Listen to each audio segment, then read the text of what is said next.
Europe 1. La fièvre catarrhale ovine et le nombre de foyers recensés en France explose. Oui, jeudi, le ministère de l'Agriculture en dénombrait près de 700. Une fois contaminés, les animaux affichent de fortes fièvres. Une campagne massive et gratuite de vaccination a été lancée à la mi-août, mais ça ne va pas assez vite pour les principaux syndicats et associations d'éleveurs, notamment dans le Nord, un département particulièrement touché. À Saint-Aubin, Lionel Gougelot est allé à la rencontre d'un éleveur très inquiet pour ses moutons et ses brebis.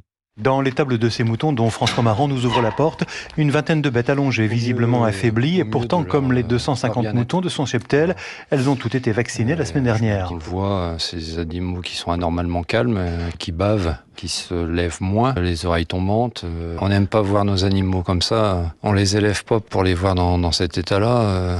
Ici, près de la Belgique, d'où l'épidémie est arrivée, la crainte de l'éleveur, c'est que cette campagne de vaccination ait été lancée trop tardivement. Il fallait pas attendre que la maladie soit sur le territoire français pour réagir, parce que finalement, c'est toujours les frontaliers qui sont en première ligne, et on aurait voulu avoir ces armes vaccinales un petit peu plus tôt, quoi. François a déjà perdu 8 moutons depuis 2 semaines, sans aucune visibilité sur une éventuelle indemnisation pour sa perte de revenus. Là, on est à la tête dans le guidon. On a 2 heures de boulot de plus tous les jours pour faire le tour de tous les animaux et puis voir s'ils ont besoin de soins individuels. Avec l'angoisse chaque matin de découvrir un cadavre de brebis dans l'une de ses pâtures ou dans l'étable. À Saint-Aubin, Lionel Gougelot, Europe 1.